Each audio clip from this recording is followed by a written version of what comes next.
Pada kali ini kita insyaallah akan membahas tentang pengasuhan terhadap Nabi kita alaihi salatu wassalam oleh kakek beliau, yaitu Abdul Muttalib, kemudian beralih ke paman beliau Abu Thalib.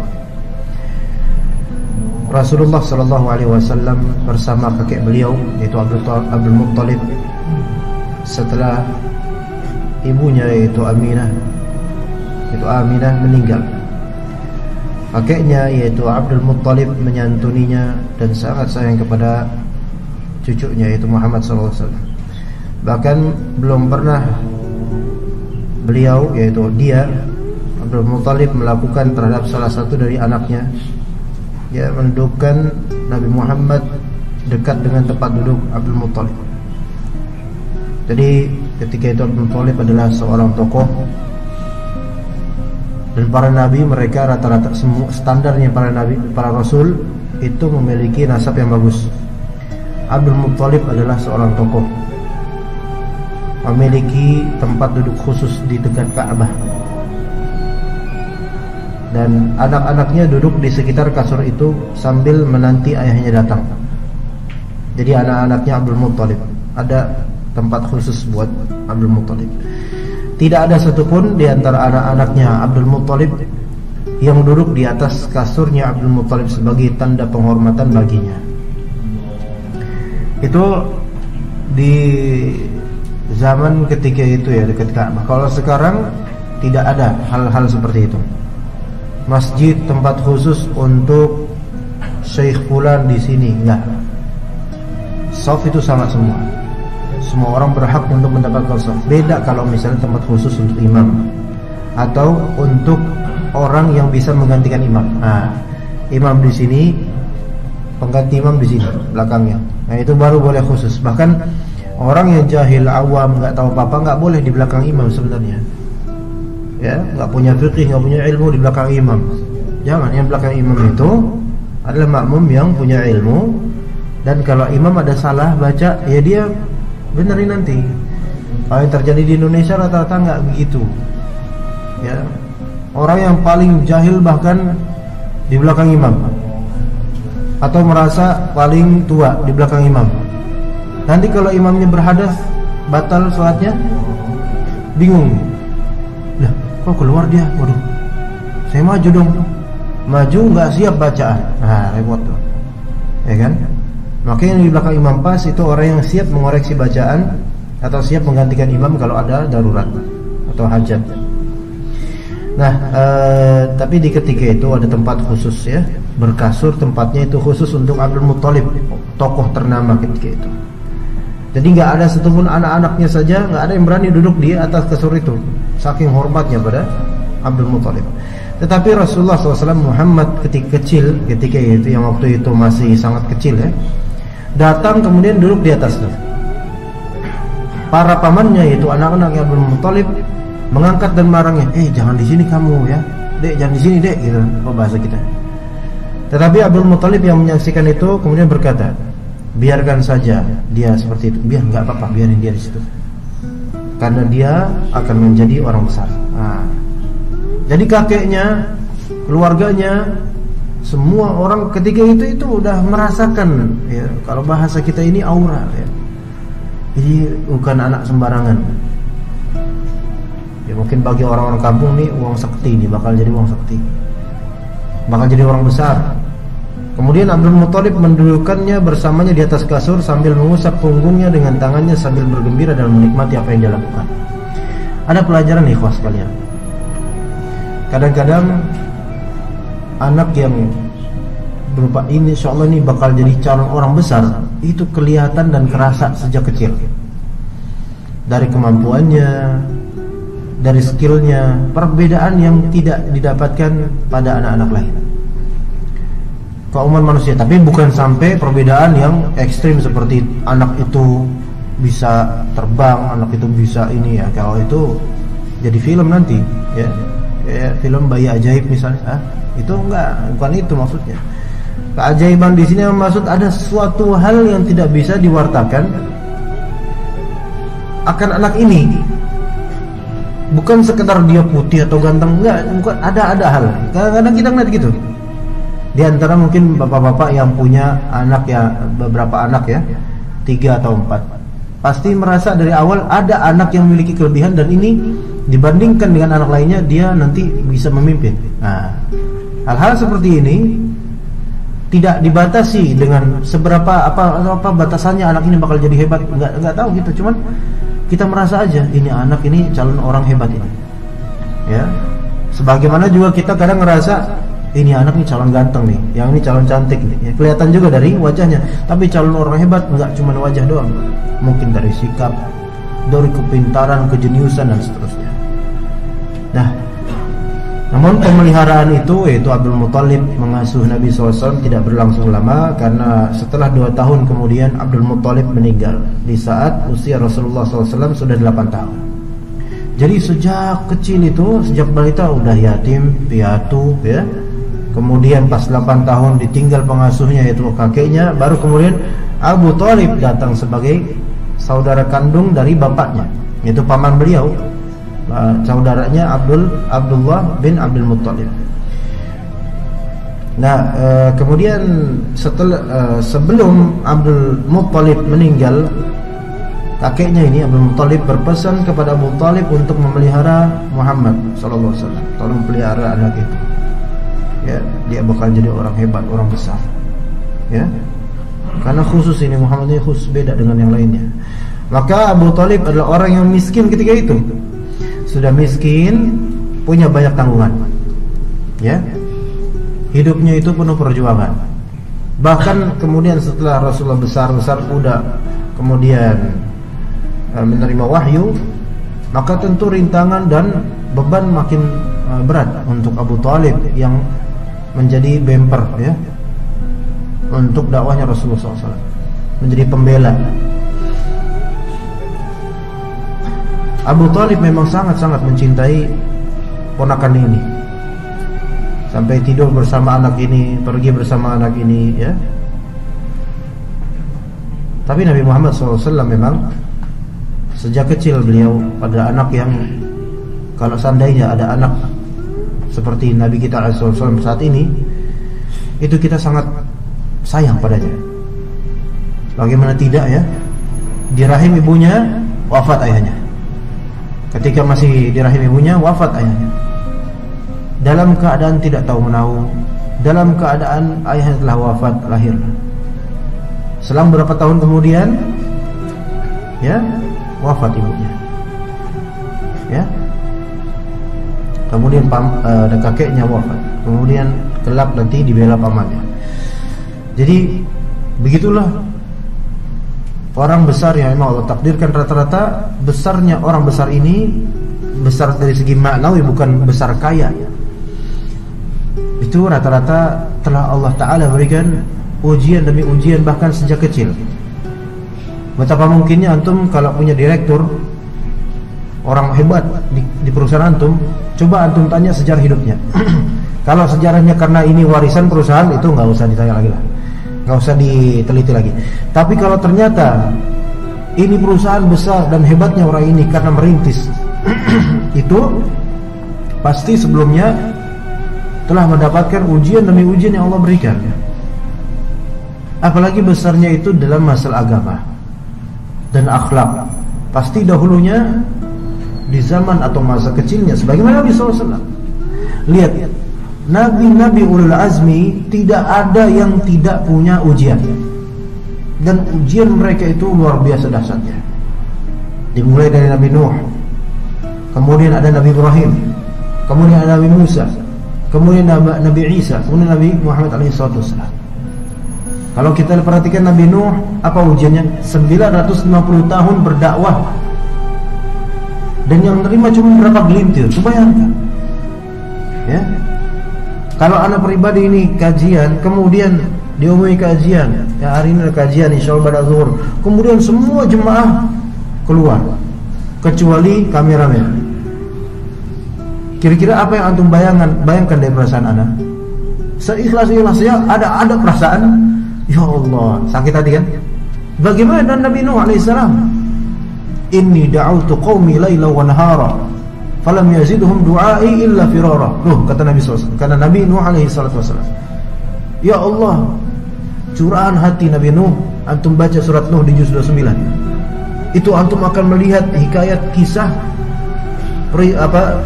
dakwahnya Nabi Nuh alaihissalam. Curahan hati Nabi Nuh alaihissalam kepada Allah Subhanahu wa taala.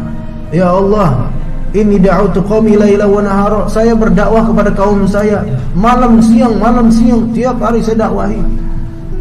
Saya contohkan kepada mereka ibadah yang benar, saya contohkan tauhid yang benar, saya ajar kepada Allah.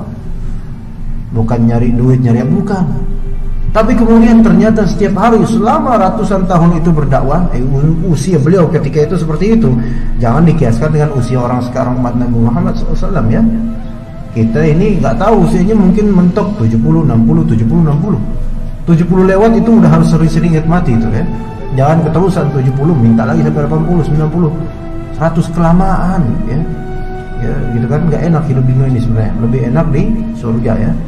Nah, ratusan tahun berdakwah, falam yazidhum du'ai illa firara. Tidak ada tambahan apapun dari mereka melainkan mereka tambah kabur. Bahkan Nabi Nuh diancam ini itu, diejek ini itu, ratusan tahun ujian hidup, sabar. Kemudian ulul azmi yang berikutnya ada Nabi Ibrahim. Keluar biasa Nabi Ibrahim ini. Kenapa kok Nabi Ibrahim itu pas jadi bapak itu sayang banget sama anak istrinya, tapi sayangnya di atas koridor syar'i. Sayang dan tega apa maksudnya nih? Meninggalkan Siti Hajar di padang pasir beserta anak beliau Ismail alaihissalam. Tega di sini, tega sayang sebenarnya karena Allah. Kuat itu Nabi Ibrahim, kuat menghadapi perpisahan itu. Bayangkan ikhwan, antum punya istri, antum bawa karena Allah, antum bawa jauh ke sana, ke tempat yang terasing karena perintah Allah. Itu hati yang kuat itu seperti itu. Ya kita aja mungkin dinas kemana seminggu aja itu udah gak kuat, langsung video call di WhatsApp. Itu sekarang. Dulu gak ada video call mata batin, gak pakai itu ya. Tapi kuatnya, kenapa kuat pas ketika jadi bapak-bapak beliau? Kenapa sangat rahim? Karena dulu di masa mudanya beliau menghadapi cobaan demi cobaan. Satu kampung ya, kampung beliau semuanya kalangan musyrikun. Cuman beliau doang belia yang bertauhid dan menyeru ini gak benar penyembahan berhala ini. Semua masyarakat, sampai ketika itu ada kerajaan pertama Raja Namrud. Itu membuat orang untuk menyembah dan mendewakan dirinya, Raja Namrud. Jadi yang dilawan oleh Nabi Ibrahim ketika itu skala keluarga melawan dia. Bapaknya Azar itu musuhnya, karena bapaknya yaitu Azar, kaki tangannya Raja Namrud. Masyarakat melawan dia, kerajaan melawan dia, dan dia seorang diri hamba Allah yang kembali ke Allah. Ujian besar. Nabi Musa alaihissalam jangan ditanya, sampai Rasulullah SAW bilang jangan bandingkan aku dengan Nabi Musa. Itu saudaraku yang sangat penyabar, dengan makna dari Nabi SAW. Betapa sabarnya Nabi Musa alaihissalam. Diejek oleh kaumnya sendiri, kaumnya nggak mau ikutan dengan dakwahnya, kaumnya ngecengin dia. Masya Allah, tetap sabar sampai akhir hayatnya Nabi Musa alaihissalam. Kan tahu sendiri Bani Israel kayak gimana, disuruh mandek nggak mau lah. Udah gitu kurang ajar sama Nabi Musa, kemudian sama Rabbnya, sama Allah Ta'ala juga kalimat-kalimatnya itu kurang ajar Bani Israel. Nabi Isa sabar sampai dikejar-kejar orang Yahudi. Nabi Muhammad jangan kita tanya, qudwah kita sabarnya bagaimana. Orang-orang besar itu berawal dari kesabaran yang menuju kekuatan dirinya sehingga jadilah orang besar. Makanya sebagian dari ustaz kita bilang, antum kalau jadi ustaz, jadi dai, jangan baperan, gitu kan? Baper itu tanda-tanda lemah hatinya. Baru diejek sedikit, kemudian murung, nggak mau dakwah. Kenapa? Itu dibilang jenggot teman-teman itu. Ya, ini kayak gini nggak jadi. Kalau teman-teman ikhwas sekalian, misal mau mensiarkan dakwah di lingkungannya, berakhlak mulia, baru kemudian dibilang itu kenapa ya pakai celana pendek kebanjiran apa? Mau bilang gitu kemudian sedih, kemudian nggak mau keluar rumah, nggak mau sholat situ, nggak enak, diejek. Ya ini mentalnya belum siap ini. Tapi coba para Nabi Muhammad diejek apa? Wah beragam, sahir, penyihir, kahin, dukun, kemudian syair, penyair, disebut juga beliau majnun, wong edan, disebutin semuanya.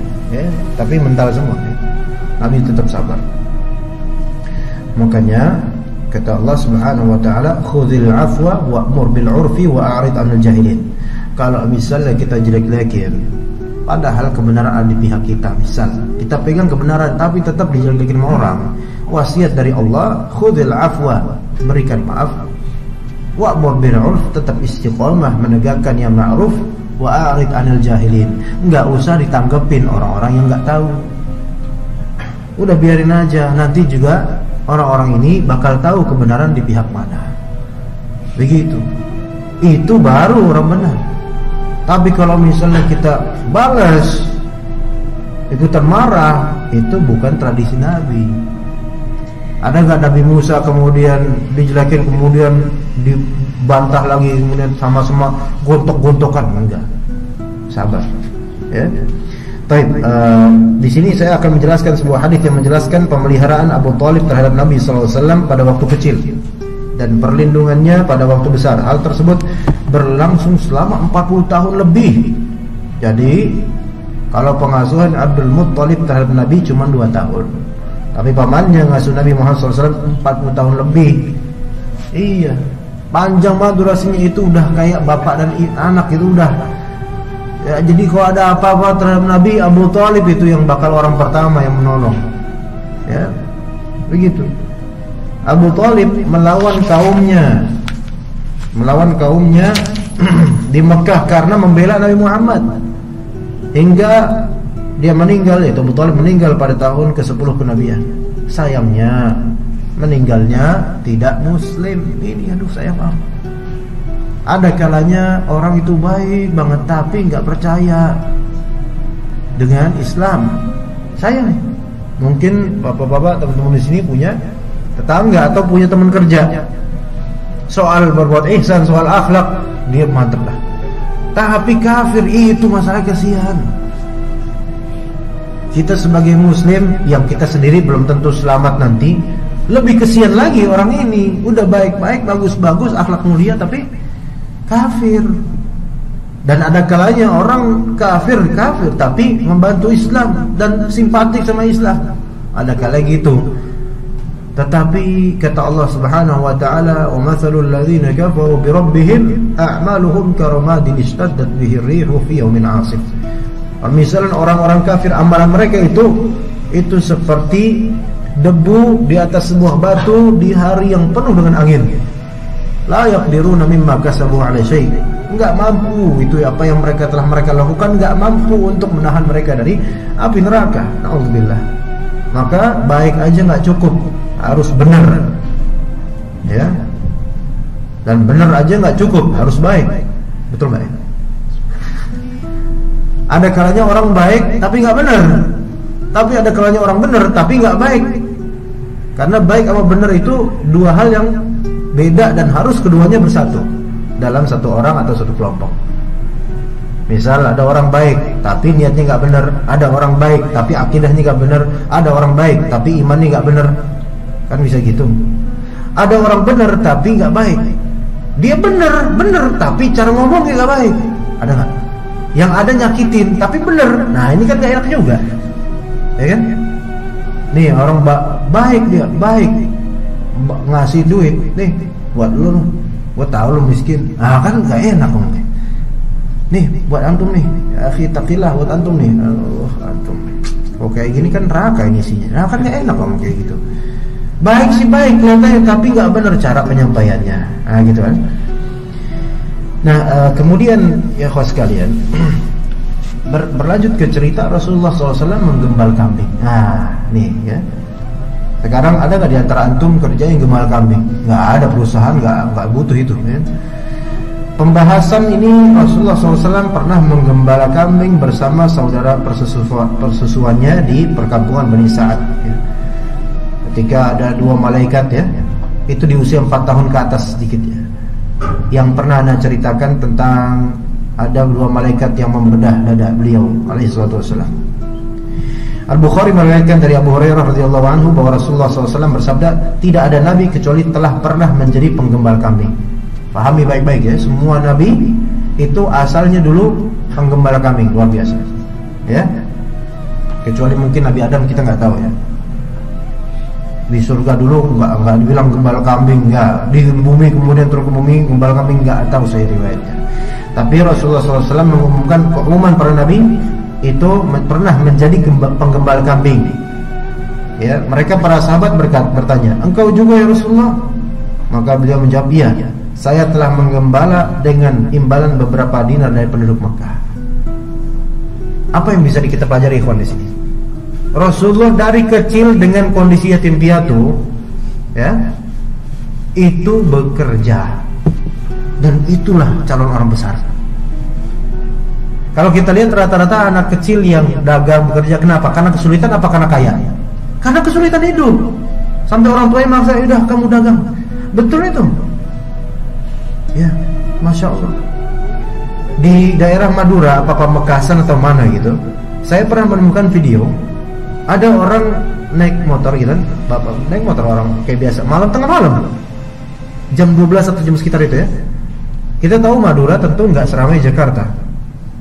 Dan di jalan raya ternyata pemotor itu menemukan seorang anak kecil perempuan naik sepeda usia mungkin 8 tahun.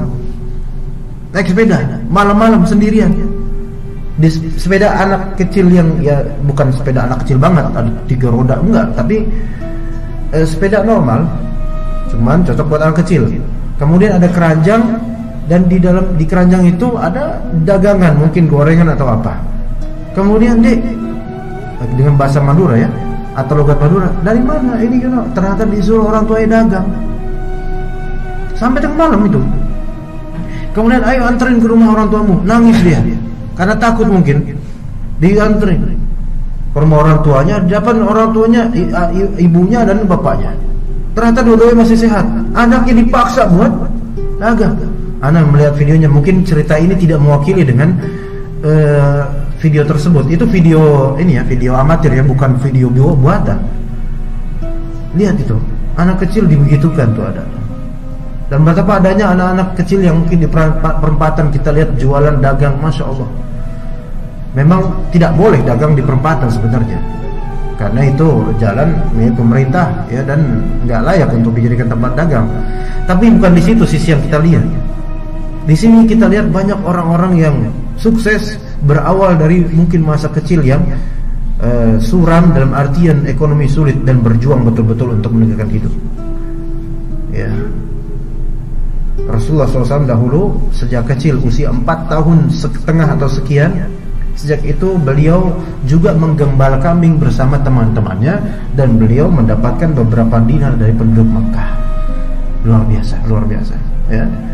Dari Jabir bin Abdullah radhiyallahu anhu, beliau berkata, kami pernah suatu saat bersama Nabi SAW di tempat bernama Mar Az-Zahran. Kami memetik buah yang matang dari pohon bernama Al-Araq. Nabi SAW bersabda, pilihlah yang berwarna hitam. Kami berkata, ya Rasulullah, sepertinya engkau pernah menggembala kambing. Maka kemudian beliau mengatakan, iya, tidak ada seorang nabi pun kecuali telah menjadi penggembala kambing, atau sekitar itu maknanya. Ya, kenapa kok gembala kambing? Nah, dia ada hikmahnya. Ada hikmahnya. Para nabi berprofesi sebagai penggembala kambing semenjak kecil. Dan di antara ulama mengatakan hikmah di balik penggembalaan kambing sebelum masa kenabian tiba adalah agar mereka terbiasa mengatur kambing yang nanti dengan sendiri akan terbiasa menangani problematika umat manusia. Ya. Jadi bersiap-siap dulu sebelum di permasalahan yang nyatanya. Gembala dulu kambing, diatur. Antum pernah gembala kambing, Pak? Anda juga belum. Ya, jadi kita nggak tahu gimana rasanya kambing digembala, ya. Kenapa kok kambing gitu ya? Wallahu alam, mana juga tidak tahu sir lebih detailnya. Nah, di sini Pada awal kehidupan mereka, para nabi berhasil menjadi penggembala kambing yang baik agar mengambil pelajaran. Setelah keberhasilan mengendalikan binatang ternak, menuju keberhasilan mengurus anak cucu Adam dalam mengajak, memperbaiki dan mendakwahi mereka. Agar sang dai bisa sukses dalam berdakwah, maka perlu memiliki pengetahuan tentang pentingnya kesinambungan dan praktik secara langsung. Jadi nggak ada nabi itu langsung pleng jadi nabi, gitu, nggak. Melainkan ada ujian-ujian hidup terlebih dahulu, tahap demi tahap, fase demi fase, sampai matang. Makanya nabi itu dijadikan nabi, diutus sebagai nabi itu di usia matang 40 tahun. Sebelum 40 tahun tuh usia tuh masih usia muda lah, anggaplah.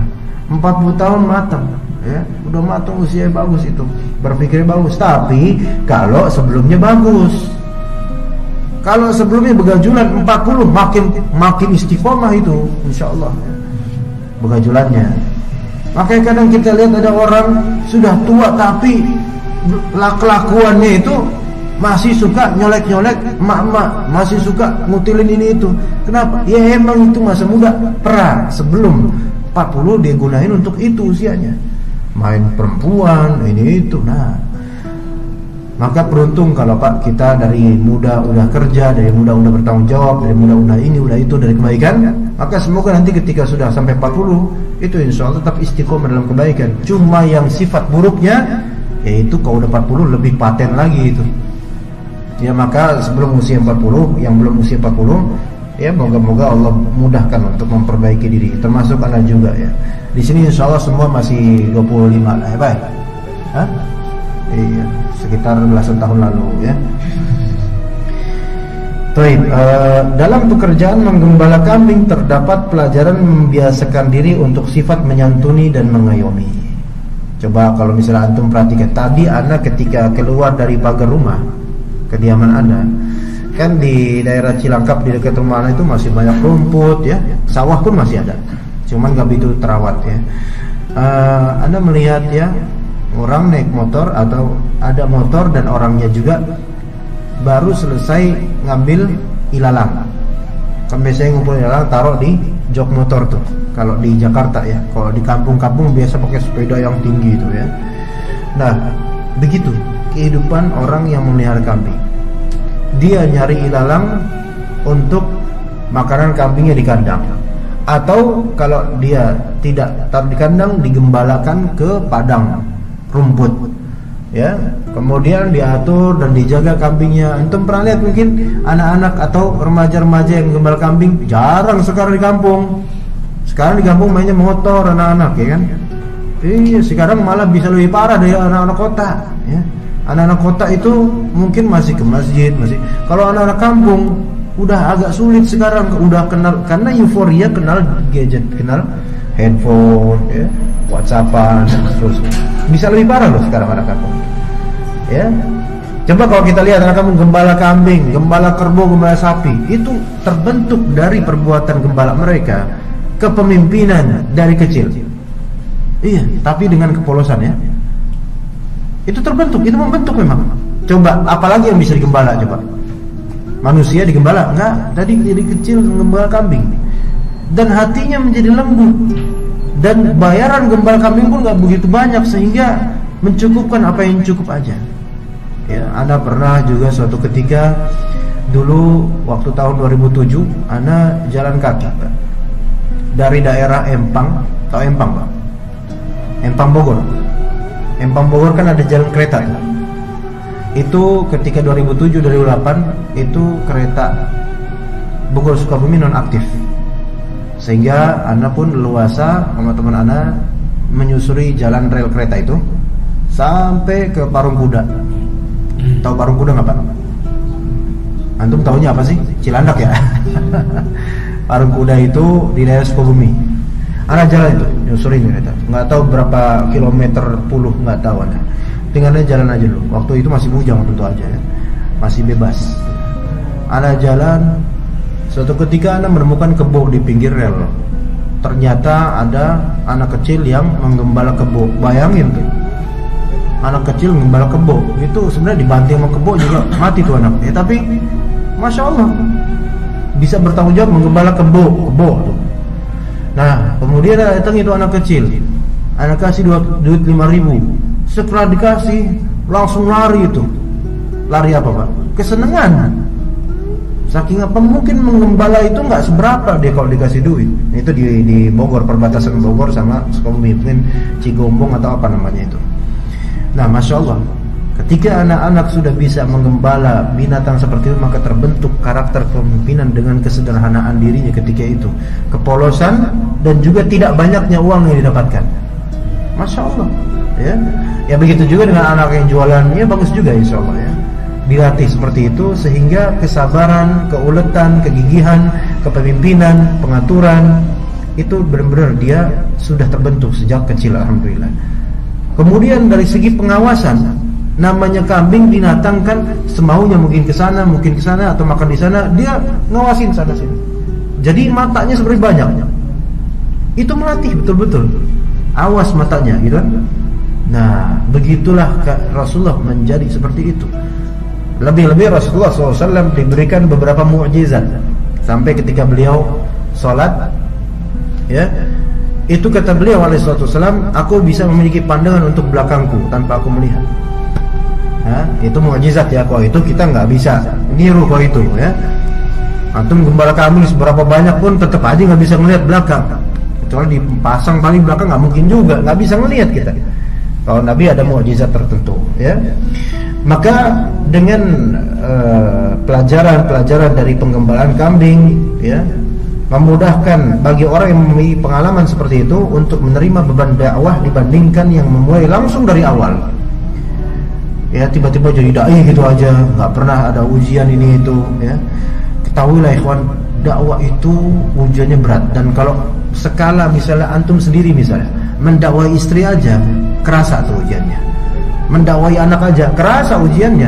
Lah gimana kalau didakwai bukan cuma anak istri, lingkungan, itu tantangannya itu ya ada. Kalau dakwah itu cuma pengen ngeruk suara doang, itu mungkin banyak orang yang suka, yang penting punya duit atau nasi berkat. Tapi kalau misalnya dakwah karena kebenaran, itu tantangannya bisa semua orang melawan antum. Tetapi ya begitulah dakwah yang benar ya. Kalau dakwah cuma buat mengagungkan diri kita sendiri, itu yang penting antum punya penampilan oke, atau punya duit banyak, kemudian antum masuk media, orang pada ikut. Orang pada ikut, antum ngomong didengerin walaupun batil, karena antum terkenal. Tapi kalau karena benar, antum dakwah karena benar, nggak semua orang mau ikut. Banyak yang nentang, dan itulah para rasul. Coba dulu Rasul ketika sebelum jadi Nabi, Muhammad SAW sebelum jadi Nabi SAW, itu beliau paling disukai semua orang, iya nggak?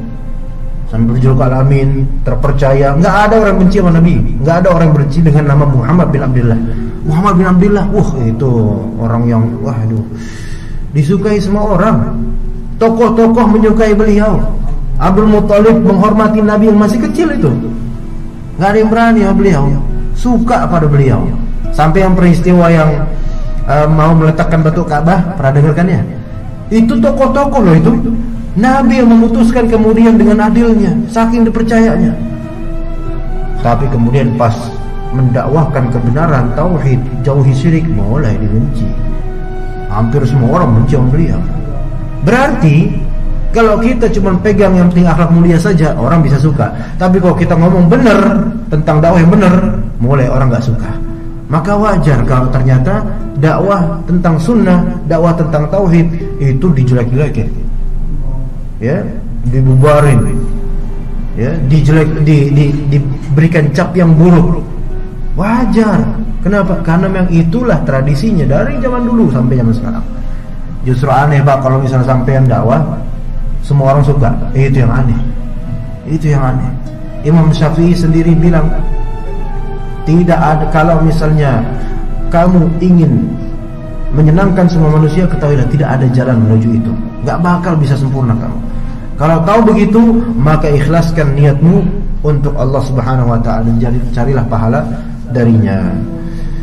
Baik, jadi begitu yang bisa kita pelajari dari masa kecil Nabi sallallahu alaihi wasallam dengan yatim piatunya dan dengan tidak kayanya beliau, miskinnya beliau ketika itu, namun tegarnya hidup beliau dan ternyata beliau terlatih untuk menggembala kambing sehingga sudah siap ketika usia 40 tahun untuk menggembala kaum umatnya dan kemudian dakwahnya dari kecil demi sampai membesar. Dakwah Rasulullah SAW tidak didahului dengan niatan mengeruk banyak-banyak orang. Betul gak itu? Betul. Bukankah dari awal sendiri Abu Bakar masuk, Ali masuk, ya, di awal dengan istrinya itu Khadijah radhiyallahu anhum jami'an masuk. Perlahan-lahan. Begitulah memang dakwahnya sebenarnya, ikhwan. Dakwah sebenarnya bukan sekedar ngumpul, yuk ngumpul, kemudian semuanya yang penting senang. Itu bukan dakwah. Itu nyari ridho orang. Tapi dakwah Rasulullah cari siap. Ini kebenaran kayak gini, kebenaran kayak gini. Dijelaskan kebenaran, enggak terima ya udah. Ikut alhamdulillah. Dan ikutnya bukan karena ikut siapa saya, bukan, tapi karena ini benar, maka ikuti. Begitulah dakwah para nabi dan para rasul alaihi wassalam. Urusan kuantitas itu bukan barometer kesuksesan. Karena ada kalanya kata Nabi SAW, aku pernah diperlihatkan surga, aku melihat ada nabi beberapa kelompok amal beliau, ada nabi beberapa kelompok amal beliau, ada nabi yang cuma punya 3 pengikut, ada nabi yang tidak punya pengikut. Ya, jadi barometer atau ukuran kesuksesan bukan kuantitas tetapi istiqomah dan niat yang benar, yaitu untuk kembali kepada Allah. Wassallallahu ala nabiyina Muhammad wa ala alihi washabbihi ajma'in. Kita cukup sampai sini. Jazakumullah khairal jaza sudah menghadiri kajian ini, semoga bermanfaat dan mengambil ibrah. Wassallallahu ala nabiyina Muhammad innaka Hamidum Majid. Subhanakallahumma bihamdika asyhadu an la ilaha illa anta astaghfiruka wa atubu ilaik. Wassalamualaikum warahmatullahi wabarakatuh.